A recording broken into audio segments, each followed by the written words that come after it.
వేరే వాళ్ళు బ్రాండ్ ని ఫాలో అవుతున్నారు. సో మరి మీరు బ్రాండ్ ని క్రియేట్ చేస్తున్నారు, సృష్టిస్తున్నారు. సో మీకు ఆ ఫౌండేషన్ కానీ ఆ క్రియేటివ్ టూల్స్ ఇవన్నీ కూడా మీరు ఎక్కడి నుంచి తీసుకోవడం జరుగుతుంది అంటారు అసలు? యాక్చువల్లీ ఆ బ్రాండ్ అంటే నరేటింగ్ ఏ స్టోరీ, ఒక కథ చెప్పగలగాలి. ప్రతి కంపెనీకి ఒక యూఎస్పీ ఉంటుంది. ఆ యూఎస్పీని ఎలా చెప్పాలి మార్కెట్కి? ఎందుకంటే ఏ కంపెనీ తీసుకున్నా అడ్వర్టైజింగ్, బ్రాండింగ్, మార్కెటింగ్ ఇవి లేకుండా ఏ కంపెనీ ఉండదు.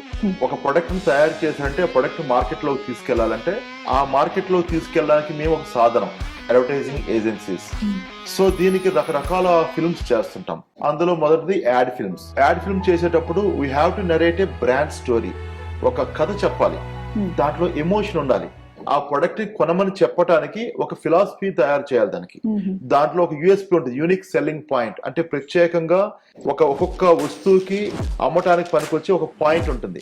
ఆ పాయింట్ ని ఐడెంటిఫై చేసి అది జనాలకి అర్థమయ్యే రీతిగా చెప్పగలగాలి. అది చెప్పడానికి ఫస్ట్ మేము లాట్స్ ఆఫ్ వర్క్ చేస్తాం. ఫస్ట్ ఒక ప్రొడక్ట్ ని అర్థం చేసుకోవటం, ఆ ప్రొడక్ట్ కి టార్గెట్ ఆడియన్స్ ఎవరు, అంటే ఇది వాడే వాళ్ళు చిన్నపిల్లల, ఉమెనా, లేదంటే యంగ్ ఎంటర్ప్రెన్యూర్సా, యంగ్ పీపులా, ఎవరు దీని టార్గెట్ ఆడియన్. ఆ టార్గెట్ ఆడియన్ కి ఎలా చెబితే ఆ కమ్యూనికేషన్ వాళ్ళ మైండ్ లో కూర్చుంటుంది. ఇన్ని రకాలుగా ఆలోచించి కాన్సెప్ట్ డెవలప్ చేస్తాం. దాని తర్వాత ఆర్టిస్ట్, దీనికి ఏ ఆర్టిస్ట్ పనికొస్తారు, వాళ్ళకి ఎట్లాంటి గెటప్ ఇవ్వాలి, యాక్సెంట్ ఎట్లా ఉండాలి, ఇవన్నీ కూడా డిజైన్ చేసి వీ క్రియేట్ అడ్వర్టైజ్మెంట్. దీన్ని మార్కెట్ లో తీసుకెళ్లడం ద్వారా ప్రమోషన్ జరుగుతుంది.